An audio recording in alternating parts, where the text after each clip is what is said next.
수험생 여러분 안녕하십니까? 자, 이번 기초 강의는요 계약법인데 계약법은 10문제 나와요. 계약 총론이라는 것이 있고 계약 강론이라는 것이 있는데 우리 민법의 특징이 뭐냐면요 어느 파트가 바뀌어서 새로운 파트를 들어갈 때 먼저 총론을 먼저 해요. 총론이라는 것은 모든 계약에 통하는 공통적 성질. 계약이라면 매매계약이건 교환이건 임대차 계약이건 모든 계약에 공통 용어가 있어요. 그 용어들을 먼저 배우는 거예요. 뭐 동시항변권, 우연부담, 뭐 예를 들면 계약, 최고 과실 책임, 뭐 이런 공통 용어를 먼저 배운 다음에 그 용어를 갖고 이제 실제 쓰러 가는 거죠. 이렇게. 근데 총론이 보통 5문제 나오고요. 계약 강론이라 해서 우리는 모든 계약 시험 범위가 아니에요. 우리 민법에는 15개 계약이 규정돼 있어요. 계약 종류가. 그 15계약 중에서 우리는 매매, 교환, 임대차 이 3개가 계약만 시험 범위고 나머지 12개 계약은 배우지 않는다. 뭐 고용계약, 종신정기금, 조합계약 이런 거 배우지 않고 이거만 배우는데 교환은 출제 비중이 거의 없고요. 결국 매매에서 2-3문제, 임대차에서 2-3문제. 그래서 여기서 한 4-5문제 나와요. 이렇게 나오는데 계약법은 전체적으로 볼 때 공부할 때 재미있다. 어렵지 않다. 재미있다. 무난하다. 그 파트를 볼 때는요. 무난하고 재미있고 시험 문제는 어렵지도 쉽지도 않아요. 굳이 말하자면 늘 그 난이도가 늘 말씀드리지만 우리 민법 총칙은 배우기는 어렵고 공부하기는 어렵고 시험 문제는 쉽게 나온다. 왜 쉽게 나오냐? 늘 예상지들 보면 나와요. 물권법은 배우기는 쉬워요. 늘 듣던 얘기 때문에 뭐 지상권, 저당권 그리 어렵지 않아요. 그렇지만 시험 문제는 어렵게 나온다. 점점. 근데 계약법은 재미있고 무난하고 시험 문제도 그냥 보통 수준이에요. 늘 수준이 일정해요. 늘 뭐 더 어렵지도 않고 쉽지 않고 늘 똑같은 난이도가 나온다. 그러면 계약 총론에 들어가면 이제 용어들을 배운다 그랬죠. 앞으로 모든 계약에 쓰는 공통 용어들. 그러면 이제 뭐 청약이다, 계약이 성립하려면 청약이다, 승낙이다, 사겠다, 팔겠다, 청약, 승낙 이런 용어를 배울 것이고 계약의 종류다 그래서 계약을 분류해봐요. 계약을 여러 방식으로 분류해보는 거예요. 뭐 쌍무계약, 편무계약, 유상계약, 무상계약, 낙성계약, 요물계약. 계약 종류를 분류해보는 건데 이런 파트들 어렵지 않아요. 큰 판례도 없어요. 법조문만 몇 조문 있는데 아주 쉽다. 그렇지만 여기서도 늘 한두 문제가 나오죠. 이렇게요. 그런 다음에 이제 여기 끝나면요. 이제 본격적인 용어들이 시작되는데 이런 용어들이 우리가 사회생활 할 때 다 겪는 거예요. 다 겪는 거지만 전문 용어를 써보지 않았기 때문에 그 용어가 낯설어요. 그래서 이제 용어들을 배우는 거예요. 계약 체결상의 이 과실책이란 말이 과연 무슨 뜻이냐? 이 용어는 언제 쓰는 용어고, 뭐 어떤 때 이런 용어가 발생하는 거냐? 계약 체결 과실책임. 이 용어 배울 것이고요. 법적인 순서대로 보자면 동시 이행의 항변권이라는 파트를 배울 거예요. 동시에 항변한다. 여기 이제 버티기 하는 건데 네가 뭐뭐 할 때까지는 나도 못해. 같이 하자. 예를 들면 임대계약 끝났을 때 임차인이 임대인 당신께서 임차 보증을 빼주는 거야. 내가 임차에 반하는 것은 같이 하자. 뭘 같이 하자 그러는 거예요. 왜 나보고 먼저 하라고 그러냐. 자, 이때 동시에 항변 취한다 그러는 거예요. 예를 들면요. 집주인 자기는 보증금은 나중에 천천히 빼줄 테니까 일단 오늘 이사 나가래요. 임차인이 나가요, 안 나가요? 안 나가죠? 당신 보증 빼줄 때까지는 나도 집 못 보여줘. 즉 버티게 하는 거예요. 당신 뭐뭐 할 때까지는 나도 못해. 같이 하자. 이게 공평하다는 거예요. 왜 내가 먼저 하라고 그러냐. 선의 의무가 없다는 거죠. 용어를 이렇게 쓴다는 걸 몰랐을 뿐이지 다 살살 이렇게 하고 있다고요. 동시항변권. 그 다음에 우연부담이요. 모든 손실을 누가 부담할 것이냐. 쌍방의 잘못 없이 어떤 손해가 봤을 때 이 손해를 감수한다. 감수. 모든 손해를 감수하는 사람을, 손해보는 사람, 손해를 지는 사람을 우연부담 친다고 그래요. 자, 이런 용어들 다 중요한 용어들이에요. 다 이런 용어들. 그런 다음에 제3자를 위한 계약. 사실은 많이 쓰는 거예요. 뭐 운송계약, 보험계약, 꽃배달계약. 이 3자란 계약은 계약을 맺는 사람과 그 계약의 효력을 받는 사람이 다른 거예요. 계약은 내가 맺어. 내 꽃가게 가서 저기 화 하나에 얼마입니까? 예, 10만 원입니다. 예, 좋습니다. 내가 화 한 10만 원 사겠습니다. 그런데 여기다 배달해 주세요. 잔치집에 배달해 주세요. 계약은 내가 맺지만 효과는 내가 받는 게 아니에요. 이거 3자란 계약이라 부르는데 용어들이 까다로워. 이 다음에 보면 이제 요약자, 낙약자, 수익자 이런 용어들. 그 다음에 계약의 해제다. 해지라는 용어를 배워요. 해지. 해제지라는 건 계약을 소멸시키는 거예요. 사람들은 계약을 해지한단 말을 계약을 파기한단 말을 써요. 야, 너 계약 파기해버려. 상대방이 약속한 날짜에 중도금을 안 치러요. 약속한 날짜에 잔금을 안 치러요. 몇 번 얘기해도 안 치러요. 매돈이 10닥치 나서 오늘부로 몇 월 며칠 맺은 계약 오늘부로 해제한다. 계약을 일방적으로 파기해버리는 거, 파기하는 것을 해제한다 불러요. 근데 여기가 계약 총론의 하이라이트예요.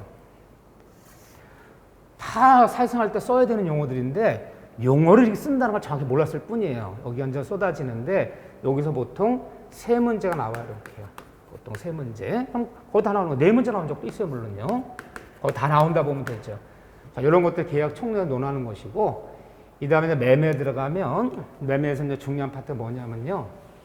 이런 용어들 하신 볼 것이고요. 우리가 부동산 매매 계약 맺을 때, 이 계약금 건단 말이에요. 과연 계약금이 어떤 역할을 하는 것이냐. 우리 중개업민법에서는 너무너무 중요한 거죠. 거의 뭐 사회생활 때 관행처럼 어떤 계약만 맺어지면 일단 10% 내외, 총 매매 대금의 10% 내외의 계약금을 수수하는 것이 거의 관행처럼 돼 있어요. 이 계약금 문제 빠져본 적이 없어요. 중개업민법은 중개실무에 필요한 지식이니까요. 그렇죠? 매매에서 여기 하이라이트고, 또 매매에서 보면 매도인의 이 담보책임이에요. 담보책임. 자, 매매한 목적물에, 매매한 물건에 하자 흠이 있다면, 내가 돈 받고 물건 넘겼는데 그 판매한 물건에 하자 흠이 있다면 매도인이 무조건 책임을 져줘야 돼요. 그걸 담보 책임진다 그래요. 우리가 뭐 대리점 같은 데 가서 뭐 전자제품 사오거나 뭐 자동차 회사 자동차 사면 AS 기간 있죠. 무상 수리 기간. 그거 당연히 해줘야 되는 거예요. 매매한 물건에, 매매한 권리에 하자나 흠이 있다면 매도는 매수인에게 무조건 책임을 져진다. 그 매도인이 지는 책임을 담보 책임진다 그러는 거예요. 굉장히 중요한 파트죠. 가장 중요한 파트는 두 파트예요. 별일이 없다면 여기서 한 문제 이렇게 나와주는 게 원칙이에요. 교환은 뭐 출제 비중이 지금까지 31회 때까지 시험 보면서 교환 문제 4번 나왔어요. 4번. 출제 비중이 거의 없는 거죠. 이렇게 따지면 거의 뭐 한 8, 9년에 한 번씩 나와요. 거의 뭐 개념 정도는 잡으면 되고, 또 교환은 법조문도 2조문밖에 없어요. 596조, 597조. 이 매매는요, 법조문이 거의 30개가 넘어요. 근데 교환은 2조문이에요. 이건 별 출제 비중이 없고, 임대차인데, 중개업민법에서 임대차를 굉장히 중요시 여기죠. 왜? 중개업무 볼 때 남한테 임대계약 맺는 게 굉장히 주된 업무죠. 속칭 전세계약 맺는다. 계약서 떨어가면 매매계약서 쓰는 거 아니면 임대계약 쓰는 거죠. 임대차가 굉장히 디테일하게 나오는데, 그래서 많은 용어들을 배워요. 이 다음에 비용 상한이 어떻고, 수선비, 수리비 이런 거를 세입자가 집어넣었다면 임차인들은 임대인에게 비용 상한 요구할 수 있다는 등, 또 임대가 끝났을 때 임차 목적물에 임차인이 임대인 동의하에 뭐 시스템 에어컨이라든가 이런 걸 설치했다면 매수해달라. 나 철거 수거한다. 부속물 매수청권이 어떻고 뭐 이런 것들. 토지임대차의 지상물 매수청권이 어떻고. 굉장히 우리 중개업무 볼 때 중개 실무에서 다 마주칠 문제들이기 때문에 여기들은 다 판례. 이 대원 판례들이 막 쏟아져 나와요. 이 판례들을 다 기억하셔야 돼요. 재밌어요. 그렇지 어렵지 않아요. 또 임대차에서 임차인들이 세입자가 임대인 동의 없이 임차물 남한테 무단 양도, 원래 임차는 뭐 창고건 공장이건 주거용 건물의 상가건 그 임차 목적을 남한테 양도할 때는 임대인 동의를 얻어야 된다. 임대인 동의 없이 몰래 임차 무단 양도, 무단 전대한테 걸려버리면 어떻게 되는 것이냐. 이런 것들, 무단 양도, 무단 전대 문제 또는 차임을 지급해야 되는 차임 지급이 연체되면 이거 어떻게 되겠느냐. 굉장히 논점들이 많아요. 그래서 임대차는 용어별로, 용어 중심으로 굉장히 좀 디테일하게 들어가요. 근데 어렵지는 하나도 어렵지 않아요. 제일 재밌어요. 이렇게, 이런 것들을 의초는 삼는데, 거의 뭐, 나오는 부분은 정해져 있어요, 해마다. 뭐, 예를 들면, 뭐, 이렇게 해마다 나오는 부분은 정해져 있는데, 이런 데를 볼 거예요. 어렵지는 않아요. 다 재밌어요. 자, 하나씩 살펴볼게요. 자, 페이지 255쪽이에요. 계약 총론의 파트에 보면 뭐 계약이 어떻고 서론적인 얘기가 나오는데 그 계약의 개념이요. 계약의 개념에서는 일단 계약이 맺어지면 쌍방간에 어떤 채권처럼 발생한다고요. 계약이 우리가 사람과 사람 사이에 많은 경우에 권리무가 생겨요. 뭐 권리가 생기는 의무가 생기는데 그 많은 경우 생기는 그 권리무 중에서 가장 대표적인 게 계약을 통해 생긴다는 거. 매매계약이 맺어지건 임대계약이 맺어지건 돈 빌려주는 계약이 맺어지건 각종 계약을 통해서 채권차 발생하는 것이 주된 원인이라는 거예요. 근데 계약에는 자, 요거 기억하세요. 우리 민법은 계약 자유의 원칙, 이 계약 자유의 원칙이라는 것을 택하고 있어요. 이 민법의 계약법 흐르는 정신, 우리가 배우는 걸 계약법이라고 부르는데 흐르는 정신, 기본 이념, 그러면 계약 자유의 원칙. 누구랑 누구가 계약 맺을 것인지는 국가의 공권력이 간섭해서 강제하지 않겠다. 모두 자유롭고 평등 너희들이 원했던 사람과 원했던 대로 계약 맺어서 원했던 대로 채권처럼 만들어 가라. 이 계약 자유원칙이 우리 계약법 기본 이념이에요. 근데 계약 자유원칙 택하고 있는 우리 계약법은 그렇기 때문에 우리 이제 법조문 많이 배울 거예요. 법조문들. 이게 기본 이념이기 때문에 계약법은 주로 우리 배우는 많은 걸 배울 거예요. 뭐 청약이다, 승낙이다, 계약 체결상의 과실 책임이다, 동시항명권이다, 우연부담이다. 우리가 배우는 것도 다 법조문이에요. 그렇지만 주로 이것들은 강행 규정이 아니라 임의 규정이다. 이게 중요한 얘기죠. 우리가 지난번에 잠깐 봤던 물권법은 물권 법정주의, 물권 법정주의에 따라 주로 강행 규정이야. 무조건 법대로만 꼭 지켜야 되는 거야. 법대로 지키지 않으면 다 위반하면 무효가 돼버려요. 근데 계약법 규정은 주로 임의 규정이다. 임의 규정의 얘기가 뭡니까? 어떤 다른 의사가 있거나 특약이 있다면 의사대로 특약대로 가고 의사도 특약도 없을 때만 법조문대로 지키자는 거죠. 법을 위반하더라도 관계없는 거죠. 임의 규정 위반하더라도 유효하지 무효는 아니에요. 자, 그런데 우리 계약 자유원칙 그러면 이 네 단어를 기억하셔야 돼요. 네 가지가 자유원칙이에요. 이 정도 상식 갖고 들어가야 돼요. 우리 민법 택한 계약 자유원칙은 첫째, 계약 체결 여부의 자유. 계약 체결 여부의 자유라고 불러요. 계약을 맺을 것이냐 맺지 않을 것이냐는 다 너 자유 맡기지. 누구랑 누가 계약 맺으라고 국가의 공권력이 강제하지 않겠다. 계약 체결 여부의 자유. 그렇죠? 맺을 거냐 말 것이냐 다 자유 맡긴다. 두 번째는 상대방 선택의 자유라고 불러요. 선택의 자유.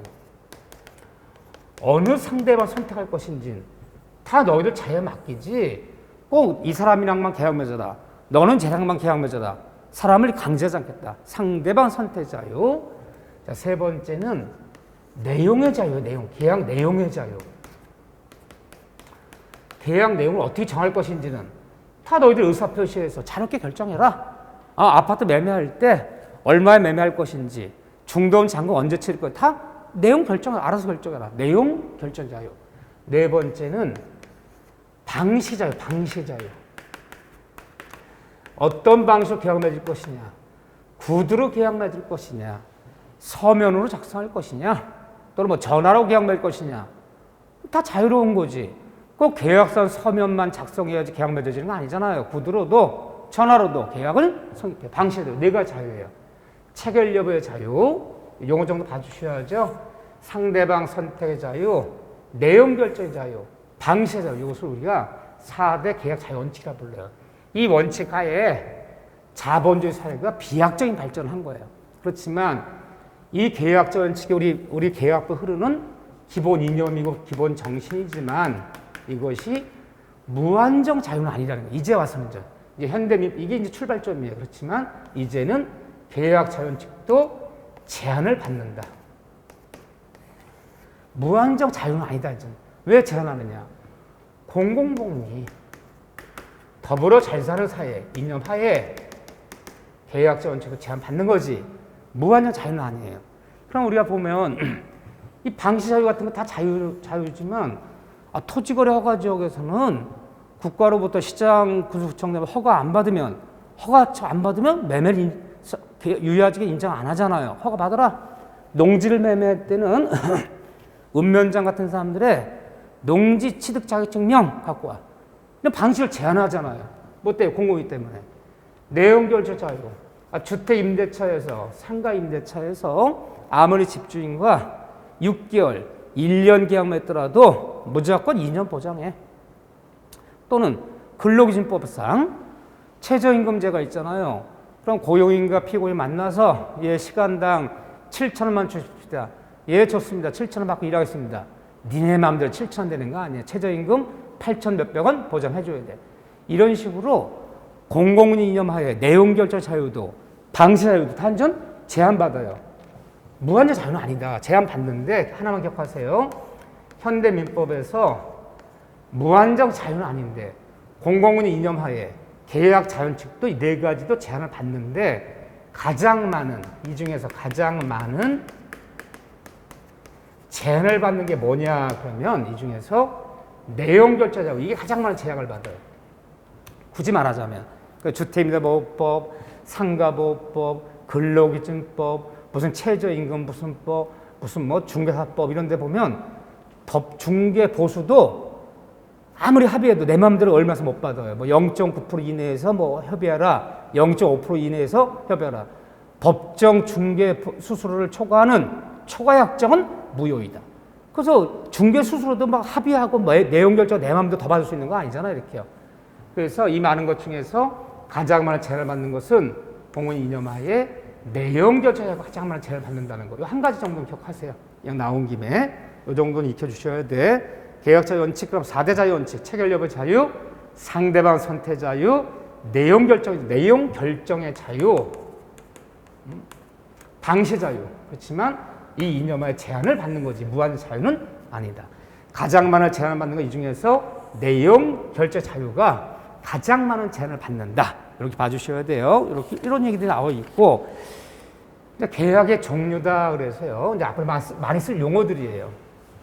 계약을 여러 가지 이제 분류해 보는 거예요. 우리 교재 256쪽인데 페이지 보면 용어들을 이제 정리해 보는 거예요. 이제 사람을 분류해 봐라. 그럼 여러 가지로 분류할 수 있죠. 남자, 여자, 혈액형으로 분류할 수도 있고, 나이별로 분류할 수도 있고, 인종별로 분류하면 백인종, 흑인종, 황인종 여러 분류 방식이 있는데 앞으로 우리가 많이 쓸 용어들을 요 중에 몇 가지 볼 거예요. 계열 분류할 때 가장 대표적인 분류 방식이 계약을 분류할 때 쌍무계약이다.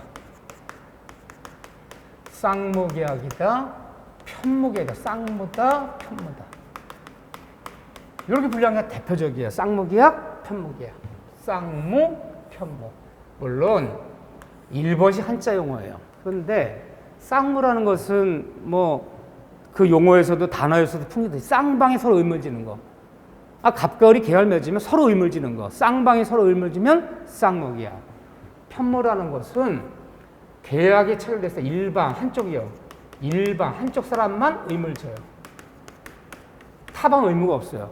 둘이 계약을 맺었는데 둘 중에 한 명만 의물지는 거야. 한쪽 사람 의무가 없어요. 그러면 편무. 쌍방이 서로 의물지면 쌍무. 이렇게 보면 돼요. 쌍방이 서로 뭐 갑과 을이 계약을 맺었는데 이렇게요. 서로 의물지더라. 서로 쌍방 의물지더라. 대가적 의무가 있다. 대가적. 얘도 의무가 있고 이렇게 되면 쌍무. 이건 분리하는 건데 쌍무냐 편무냐는 분류하는 기준이 뭐냐? 뭘 갖고 분류할 것이냐 그러면 쌍무냐 편무냐는 계약이 체결된 후에 요게 포인트예요. 후에 일단 계약이 성립한 후에 요게 키워드가 되는 거예요. 일단 계약이 체결된 후에 과연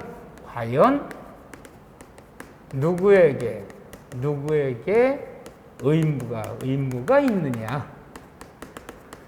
뭐 쉽게 얘기해서 쌍방한테 의무가 있다면 쌍무, 계약에 체결된 후에 일반 한쪽 사람의 의무가 있다면 편무. 이거 나누면 돼요. 요거 후에 이거 나누는 건데 왜 나누는 것이냐? 계약이 쌍무면 어떻고 편무면 어떻게 나누는 거냐? 쌍무 계약인지 편무 계약인지는 우리 민법 차이가 이제 벌어져요. 항상 민법은 뭔가 법적 차이가 없다. 법적 취급의 차이가 없으면 분류하지 않아요. 뭔가 분류가 됐을 때 뭔가 차이점이 있는 거예요. 어떤 차이가 있느냐? 이 다음에 배우면 이 쌍방 의무적 쌍무 계약은 편무 계약이 없는 쌍무의 특징이라는 게 나타나. 쌍무의 특징이라는 게 있어요. 서로 계약이 체결된 후에 쌍방 의무적 쌍무 계약은 편무 의무 특징이 나타난다. 그걸 뭐라 그랬냐? 이 특징이 뭐냐 그러면 견연성이라 불러요. 견연성. 학문적 용어예요. 쌍무 계약은 견연성이 있다. 견연성이라는 용어가 뭐냐면요. 물론 일본식 한자 용어지만 서로 뭔가 끌리는 거 있어요. 연관성이 있어요. 서로 연관성이 있다. 어떻게 연관성이 있냐? 쌍무 계약은 어떤 계약에 여기서 보시면 돼요. 어떤 계약의 성립. 이 계약 성립된 것이냐? 계약의 이행. 서로 각자도 계약을 이행해야 되잖아요. 의무를 이행해야 되잖아요. 계약의 소멸. 그럼 한마디로 쌍무는 계약의 성립, 이행, 소멸을 서로 법적인 운명을 같이 한다. 서로 운명을 같이 하는 것을 견연성이다 이렇게 표현을 해요. 무슨 말인가 보세요. 쌍무 계약은 부동산 매매 계약 쌍무 계약이에요. 이따 보겠지만 그럼 부동산 매매 계약 쌍무 계약이네. 쌍무 계약은 한쪽 사람 일방의 채무가 성립하여야 타방의 채무도 성립하는 거예요. 만약 일방의 채무가 성립하지 않으면 타방의 채무도 성립하지 않는다. 자, 부동산 매매가 맺어졌는데 이 매도인 입장에서 매수인에게 목적을 인도할 의무가 발생해야 매수인도 대금 지급 의무가 발생하는 거지. 일방의 채무가 성립하지 않으면 매도인이 매수인에게 목적을 인도 의무가 성립하지 않으면 타면 매수인도 대금 지급 의무가 성립하지 않는다. 이게 공평하잖아요. 그러니까 쌍무 계약은 한쪽 사람의 채무가 성립하여야 타방인 사람의 채무도 성립하는 것이다. 이행상의 견연성, 우리가 이제 이거를 이 다음에 동시 이행의 항변권이라고 불러요. 쌍무는 이 특징이 나타나. 동시행의 항변권. 동시 항변권이 서로 같이 하자. 뭐 버티기 하는 거예요. 부동산 매매 계약 쌍무 계약인데 잔금 치르는 날 매도인 자기는 소유권 이전에 필요한 서류를 나에게 교부하지 않은 채 잔금 지급을 요구해 와요. 어이구 매수인 씨, 내가 깜빡하고 부동산 매도용 인감증명을 안 떼왔는데 일단 잔금 치르세요. 그러면 내가 이 다음에 떼줄 테니까. 매수인 잔금 치러 안 치러요? 안 치러요. 뭐라면서? 나 매도인 씨께서 소유권 이전에 필요한 모든 서류를 제공할 때까지는 나도 잔금 지급을 거절합니다. 내가 잔금을 치르는 거와 매도인 씨께서 소유권 이전 필요한 교부하는 것부터 같이 하지. 왜 나보고 먼저 그러냐? 나 당신이 뭐뭐 할 때까지는 나도 못해. 그럼 매수인이 뭐 주장하는 거예요? 매도인에게 동시에 항변권 주장하는 거예요. 이게 공평하다는 거예요. 쌍무는 한쪽 사람이 이행을 제공할 때까지 내 이행 제공도 거절하면서 내가 잔금 치르는 거야. 매도인께서 소유권 예편 교부하는 것부터 같이 하자. 그 동시 항변 주장하면서 잔금 지급을 거절하는 거예요. 이게 있다는 거예요. 이행상의 견연성. 소멸상의 견연성, 그래서 이게 우연부담이라 부르는데 이 다음에 이제 배울 거예요.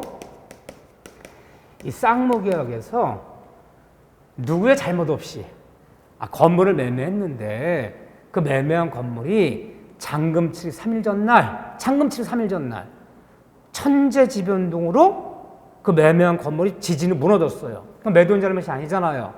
그럼 이 모든 손해를 누가 질 것이냐? 우리는 채무자주의다. 매도인이 져요. 받았던 계약금은 다 돌려주고 잔금은 못 받고 건물이 무너진 모든 손실은 다 매도인이 져야 되잖아. 그 매도인이 모든 손해 지는 것을 우연부담 진다 그래요. 근데 이걸 소멸상의 개념성이라 불러요. 이 쌍무계약은 한쪽 사람의 의무가 그 사람 잘못 없이 소멸하면 매매한 건물이 천재지변 무너진 건 매도인 잘못이 아니잖아요. 그러니까 타방인 매수인의 의무도 함께 소멸한다. 매도인이 매 목적 인도 의무가 소멸하면 타방인 매수인도 대금지가 함께 소멸하는 거예요. 그리고 모든 손실은 다 매도인이 지는 거예요. 그리고 우연부담 진다 그래요. 그런데 지금 동시행의 항변권이 앞으로 굉장히 많이 배울 거예요. 사실 중요한 거죠. 동시항변권이니 우연부담이니 물론 1번이 한자 용어지만요. 이런 용어들은 어로의 쌍무에만 쓰는 용어지. 편무에서는 편무계약에서는 이런 문제가 발생하지 않아요. 이렇게요. 그런데 우리 시험범위에 들어가 있는 계약은 모든 계약 시험 범위가 아니에요.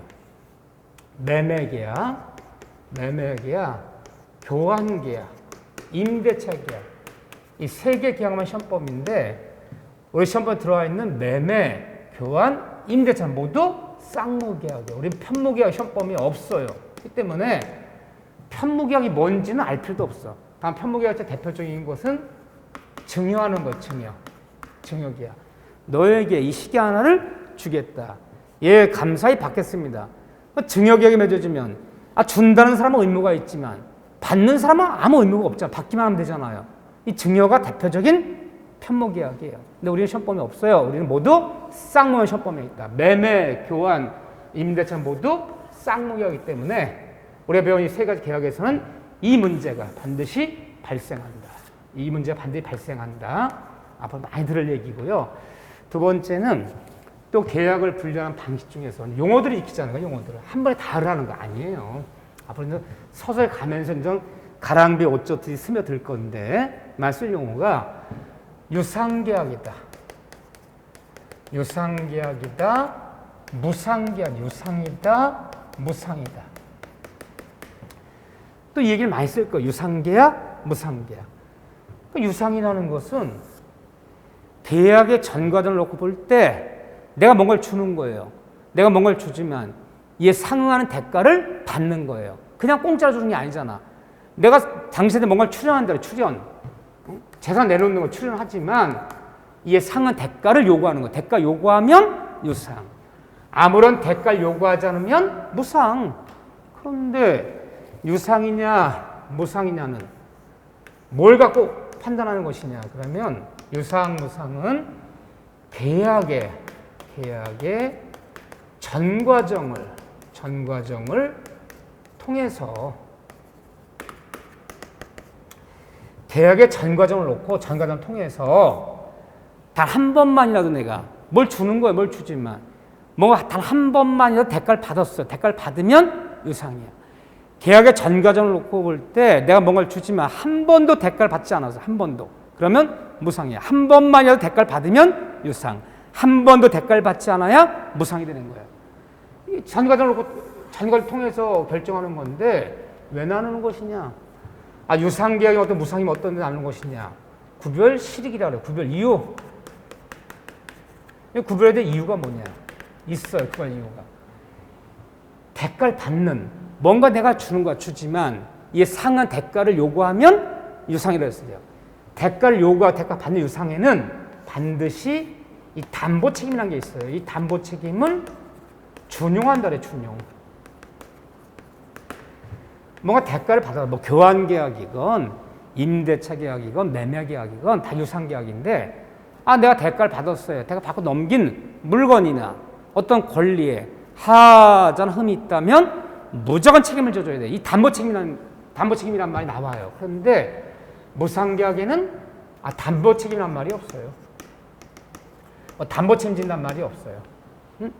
이 담보 책임이란 말이 꼭 나온다. 그런데 요 기억하시오. 이 단어 아직은 잘 이해는 안 되지만 무상에는 없는 유상계약 담보 책임 문제 벌어지는데 우리 시험범위에 속하고 있는 매매계약. 유상 대가 받는 거예요. 아, 내 물건 넘기면 대금 받잖아요. 교환. 아, 내가 냉장고 넘기면 세탁기 받는 거잖아요. 교환. 임대차 계약. 내가 내 물건 빌려줘 차임 받잖아요. 대가 요구하잖아요. 그 시험 포인트 들어가 있는 매매, 교환, 임대차는 모두 유상계약이다. 우린 무상이 시험 범위에 없어요. 우리 시험 범위에 속하는 계약은 없어요. 근데 매매, 교환, 임대차 계약에서는 모두 이 담보 책임 문제가 벌어지는 거야. 매매한 목적물에, 교환한 목적물에. 아, 내가 창고를 임대받았단 말이에요. 월세 얼마 내기로 하고. 근데 임대받은 창고에 지붕이 빵꾸 나서요. 비가 줄줄 새요. 하는 임대인이 몰랐더라도 책임져 줘야죠. 아, 임차한 건물에 창고에 구멍이 나서 지붕에 거기서 쌓아놓은 물건이 다 버려진 거야. 비가 줄줄 새갖고요. 임대인이 펄쩍 뛰어. 난 몰랐대. 몰랐더라도 책임져야죠. 내가 월세를 내기 때문에, 차임을 내기 때문에. 이 담보 책임진다. 뭐 하자음 있다 무조건 책임을 지는 거예요. 담보 책임 문제가 벌어진다. 요것 때문에 안 오는 거예요. 요것 때문에. 자, 그런데 자, 용어들이 좀 헷갈리는데 대가를 받느냐 안 받느냐. 계약을 분류할 때 제일 중요한 분류 방식이에요. 일단 대가를 받으면 유상. 이것부터 분류하는 거예요. 아무런 대가를 받지 않으면 무상. 무상계약 불러낼게요. 그런데 모든 무상계약은 대가를 받은 모든 무상계약은 편무계약이다. 무상은 편무예요. 대가 받지 않는 무상계약 중에 쌍무는 없어요. 쌍방을 의무지는 계약은 없어요. 무상 모두 편무다. 그런데 모든, 이 그림 기억하세요? 모든 쌍무계약은 계약이 체결된 후에 저 쌍방 의무지는 모든 쌍무계약은 유상이에요. 쌍무계약이 무상은 없어요. 그림이. 그런데 유상계약에는 특이하지만 뭐가 있냐. 편무도 있을 수 있어요. 이 그림은 아무것도 아니지만 보죠. 모든 쌍무계약은 유상이다. 유상계약에는 쌍만 있는 것은 편무도 있을 수 있다. 우리가 이제 이걸 현상광고계약이라고 부르는데 현범위는 아니에요. 현상광고계약은 현범위는 아닌데 현상광고계약은 유상이지만 편무라 불러. 이런 예가 있어요. 근데 모든 무상은 편무다. 그림 간단하지만 봐주시고 이 다음에 이런 그림이 무슨 의미가 있는지는 몇 번이고 이제 문제를 통해 연습할 거예요. 이렇게요. 이거 정리했고 자, 세 번째는 계약 분류하는 것 중에서 낙성계약이다, 요물계약이다. 낙성, 요물. 용어들이 까다롭잖아요. 안 쓰는 용어잖아. 사회생활 때. 낙성계약, 요물계약. 낙성이다, 요물이다. 요물계약. 낙성, 요물. 이거 분류하는 방식이 있는데 뭘 갖고 나누는 거냐. 이 낙성계약인지 요물계약인지는 계약의 성립 시기, 이 성립 시기에 차이가 있어요. 계약의 성립 시기에 차이가 있다. 성립. 과연 계약이 언제 성립되는 거냐? 과연 계약이 언제 성립되는 거냐? 성립 차이가 있어요. 낙성계약은 계약의 성립하는 시점, 이게 언제 성립한 거냐? 이 계약이 성립하는 시점이 낙성계약은 쌍방이 합의. 얼마에 사겠다 팔겠다 쌍방이 합의만 있으면, 합의가 있는 날에 계약이 성립하면 낙성계약이라 불러요.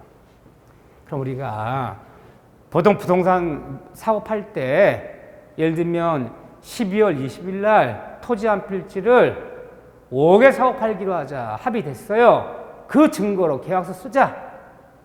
계약 쓴 날이 언제야? 10월 20일이야. 근데 잔금 언제 치르는 거냐?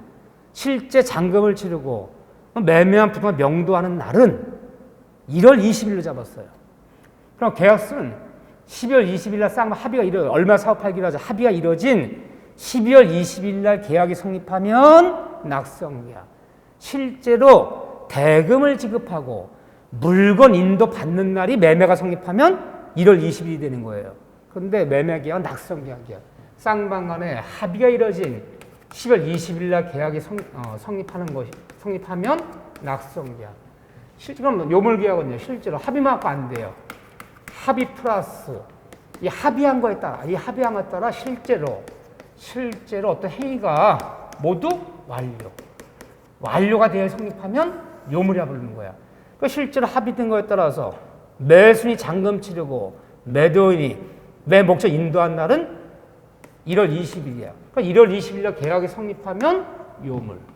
합의가 이뤄진 날 이날 12월 20일 계약 성립하면 낙성. 그런데 우리가 배우는 매매계약, 임대차 계약, 시험 범위인 거잖아요. 교환계약 모두 낙성계약이야.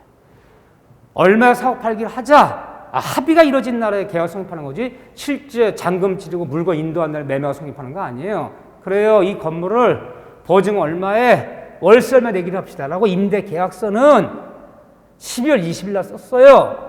근데 실제 임차 목적 인도받고 보증금 치는 날은 1월 20일 정했어요. 언제 매매가 임대차가 성립한 거냐? 합의가 이루어진 10월 20일 날 계약서 쓴 날에 임대차 성립한 거지. 실제 보증금 지급하고 이사 들어온 날이 임대가 성립한 날이 아니라는 거야. 계약 성립 시점은 합의가 이루어진 날.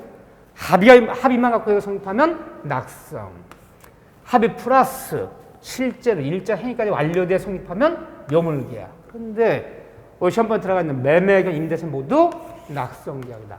합의가 이루어지면 성립하는 거지. 실제 물건 인도와 대금을 지급하는 날에 매매가 성립하는 게 아니다.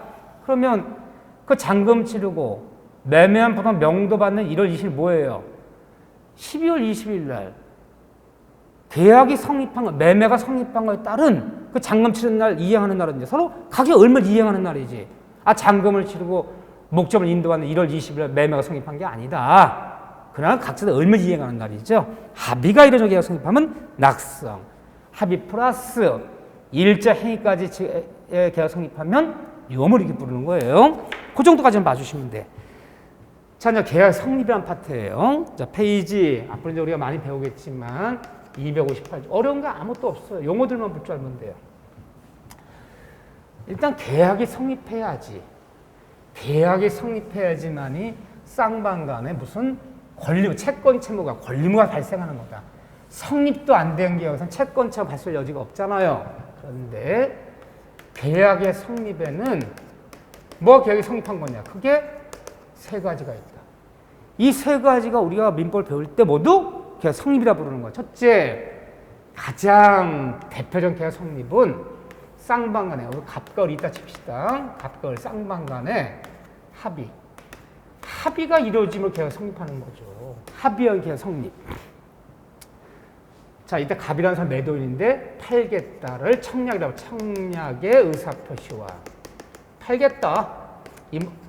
이 부동산을, 이 토지를 3억에 팔겠다. 오케이. 내가 그 토지를 3억에 사겠다. 승낙의 의사표시. 사겠다. 승낙 의사표시. 사겠다. 이 의사표시가 서로 합치되다. 합치되는 게 뭐예요? 청약, 팔겠다와 승낙, 사겠다가 서로 내용이 일치해야지. 내용이 일치. 이 내용이 일치해야지만이 합의가 된 거죠. 합의 때는 내용이 서로 일치해야 돼. 팔겠다 3억 원에. 오케이. 사겠다 2억 5천에. 그 내용이 일치하지 않잖아요. 청약, 승낙 서로 내용이 일치해야지 합의가 이루어져. 내용이 일치. 그 내용이 일치해서 합의가 이루어지면 계약이 성립하는 거죠. 그러면 각자들이 이제 권리무가 채권 채무, 매도인은 대금 지급 청권이란 권리가, 매수인은 매도인에게 물건인도 청구할 권리무가 발생하는 거죠. 이게 대표적인 거예요. 대부분의 계약은 청약과 승낙이 서로 합치됨으로 계약이 성립하는 거예요. 이게 사회생활 때 99%예요. 이렇게 계약이 성립해요. 그렇지만 계약은 이렇게만 성립하는 것이 아니라 두 번째 뭐가 있냐면요. 자, 이런 용어들 봐달라는 거예요. 그 페이지 넘기시면 청약이다, 승낙도 있지만 또 하나는 교차 청약. 교차 청약에 의한 계약 성립이라는 게 있어요. 자, 여기 우리 교재 페이지 260페이지에 있는데 우리 법조로 따지면 이게 533조예요. 교차 청약 계약 성립. 자, 법조문 한번 제가 읽어드릴게요. 법조문 보시면 제533조 교차 청약에 의한 계약의 성립. 당사 사이에 동일한 내용의 청약이 서로 교차된 경우에는 양청약이 다른 말로 두 청약이 상대방에게 도달할 때 즉 다시 한번 풀면 두 청약 중에서 나중에 청약이 도달한 날에 계약은 성립한다. 무슨 말이냐? 원래 계약이 성립하려면요, 청약이다, 팔겠다, 사겠다, 승낙이다, 청약, 승낙, 이 두 개의 의사표시가 필요해요. 청약이다, 승낙이다. 근데 교차 청약은요, 형식적으로는 승낙이 이게 존재하지 않아요. 두 개의 청약만 존재해요. 원래 우리가 전통적인 계약은 청약, 승낙이 서로 합치가 돼야지만이 계약 성립하는 거잖아요. 근데 형제 두 개의 청약만 존재, 승낙이 존재치 않지만 실질적으로는 서로 내용이 일치하고 사람이 일치해요. 그렇다면 두 개의 청약만 존재하지만 실제 내용이 일치하고 사람이 일치한다면 두 청약 중에서 마지막 청약이 도달한 날에 법률 규정에 따라서 이 계약은 이날에 성립한 거로 한다. 그러면 이 무슨 말이냐? 아니, 우리가 사회생활 하는데 말귀를 못 듣더라면 우리 잘못이 아니에요. 우리 민법에 제정된 것은 60년 1월 1일이야. 60년 1월 1일에는요, 우리가 그때 법조문이 이게 533조가요. 교통통신이 발전하지 않아서 핸드폰, 이메일, 팩스 이런 거 없어요, 60년에. 그럼 서울 사람과 부산 사람이 계약 맺으려면요, 우편으로 계약 맺는 거예요. 청약서 보내요, 부산 사람한테. 야, 내가 이런 조건 너에게 이 물건 팔겠다. 생각 있으면 사라. 그럼 전화 없어요. 또 우편으로 가서 우편으로 붙여. 그래, 그 조건 내가 사겠다. 이거 뭐 우편으로 왔다 갔다 하는 우편. 우편으로 계약 맺을 때 그 법조문이에요, 이게. 사실은. 자, 보세요. 때는 바야흐로 60년대 서울 사람 갑이라는 사람이 부산 사람 을한테 청약에 팔겠다. 뭐로? 우편으로. 여러분들이 민법 배울 때 잘 이해가 안 되더라. 그러면 때는 바야흐로 60년 1월 1일 여기 상상하셔야 돼. 그래서 야, 내가 내 기계 한 대를 너에게 5천만 원에 팔겠다. 생각 있으면 너 사라. 라고 청약한 날이 12월 20일이야. 그래서 우편을 통해서 부산에 있는 을한테 12월 크리스마스 이브에 24일 날 이게 도착이 될 거예요. 도달. 그런데 공교롭게도 전화 없어요. 핸드폰으로 통화하면 되는 거지. 야, 사라. 야, 살게. 안 산다. 뭐 이렇게 하면 되는데 팩스 없어요. 얘도 우체국 가서 얘가 기계를 그때 예전에 만났을 때 기계 한 대 팔아야 되는데 얘 기계가 필요해. 전화 없어요. 팩스 없어요. 그래서 12월 23일 날 야, 너 기계 내가 5천 살게. 5천에 팔아라. 5천만 원에 팔아. 내가 살게. 라고 청약했어요. 요거는 12월 연휴 지나서 12월 27일 날 도착할 거야. 그러면 서로 청약했어. 너 사라. 너 팔아라. 내가 살게. 팔아라. 5천 원. 서로 내용이 일치한단 말이야. 그리고 두 개의 청약만 존재하지만 우편으로 두 청약 중에서 마지막 청약에 도달한 날 언제? 12월 27일 날. 이 계약은 5천만 원에 성립했다는 거예요. 양 청약이 도달한 날에 계약은 성립한다. 내용이 서로 일치하고 사람이 일치하다면 마지막 청약에 도달한 날 계약은 성립한다. 우편 계약 맺을 때 이것도 계약 성립이에요. 교차적 계약 성립. 용어 봐주세요. 용어. 또 하나는 성립 뭐가 있느냐. 세 가지가 있어요. 하나는 의사 실현에 의한 계약의 성립이라는 게 있어요. 의사 실현. 계약의 성립이라는 게 있어요. 의사 실현. 그럼 의사 실현 계약 성립. 이거는 532조에 있는데 이거는 우리가 지금도 쓰는 거예요. 교차 청약은 우편으로 계약 맺을 때 60년대 쓰는 거지 현대는 거의 있을 수 없는 얘기고. 그럼 의사실현 계약 성립이라는 얘기 뭐냐. 532조 법조문인데 우리가 사회생활 할 때 어떤 관행, 거래 관행이라는 게 관행, 거래 관례, 관행 관례에 따라 굳이 승낙한다는 의사 표시가 없더라도 내가 내 입으로 오케이 근데 살게 라고 입으로 얘기한 적 없어. 의사가 없더라도 다음 같은 이러한 사실이 발생한 때, 어떠한 사실, 이러한 사실이 발생한 때, 이때가 계약 성립 시기예요. 계약은 성립한다. 법률 규정에 따라. 그러니까 이러한 사실이 뭐냐? 이러한 사실이 승낙의 의사로 볼 수 있는 사실이라는 거예요. 이러한 사실이 발생한 때 계약은 성립한다. 자, 한두 가지 예를 들어볼게요. 몸이 아파서요. 병원 갔어요. 근데 병원 진료 창구에 진료받으러 왔습니다 하고 병원에 가서 의료보험증이랑 진료 접수시켰어요. 진료 접수 시에. 그러면 누가 청약하는 겁니까? 내가 청약하는 거예요. 병원이 청약하는 게 아니에요. 내가 청약하는 거예요. 그때 좋습니다. 당신의 진료 청약을 우리 병원이 승낙합니다라고 간호사분께서 입으로 얘기하지 않아도 병원에 진료 접수된 순간 병원 나 사이에 치료 계약은 성립하는 거야. 굳이 입으로 얘기하지 않아도 관행 관례에 따라. 보세요. 은행에 예금하러 갔어요. 내 통장이랑 대기표 뽑아 기다리다가 띵동해서 내 차례가 와서 예금하러 왔습니다 하고 통장과 500만 원을 내놨어요. 내가 청약하는 거 예금 청약. 좋습니다. 당신의 예금 청약은 우리 은행이 승낙합니다라고 그 직원분께서 입으로 얘기하지 않아도 통장과 돈을 받아서 계속에 치는 순간, 부르륵 치는 순간 은행과 나 사이에 예금계약 성립했다는 거예요. 관행 관례에 따라서. 자, 내가 늘 주문해서 먹던 음식이 있어요. 영광굴비라고. 근데 올해는 주문을 안 했는데 한 10년째 주문해서 먹고 있어요.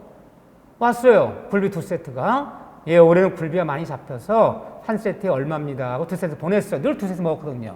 오자마자 여보 일단 구워라. 응? 일단 구워라. 구워 먹었어요. 그래 깜빡 내 연락을 안 했네. 한 달 뒤에 연락 왔어요. 아이고 보내준 굴비 잘 먹었습니다. 그럼 보세요. 굳이 내가 전화 걸어도 예 좋습니다. 당신이 그 굴비 2세트를 내가 얼마 사겠습니다 라고 입을 승낙하지 않아도 보내준 물건을 소비하기 시작했을 때 그게 산다는 의사죠. 그게 굴비 매매 계약을 성립했다는 거. 그러한 사실이 발생한 때 굳이 관행 관례에 따라 말하지 않아도 이게 승낙해서 볼 수 있는 사실이야. 이런 의사가 있을 때 계약은 성립합니다. 이것을 의사 실행 계약 성립이라고 합니다. 관행 관례에 따라 굳이 승낙한다고 입으로 얘기하지 않아도 승낙의 의사를 볼 수 있는 이런 사실이 발생한 때 계약은 성립한다. 법률 규정에 따라서 532조 의사 실행 계약의 성립. 계약 성립 3개 가지가 있네요. 합의, 교체 청약, 의사 실행. 이 정도 용어 봐주시면 돼요. 일단은요. 자, 여기까지 잘 정리해 주시면 다음 시간에 이어서 또 용어들을 정리하도록 하겠습니다. 자, 여러분들 수고하셨습니다.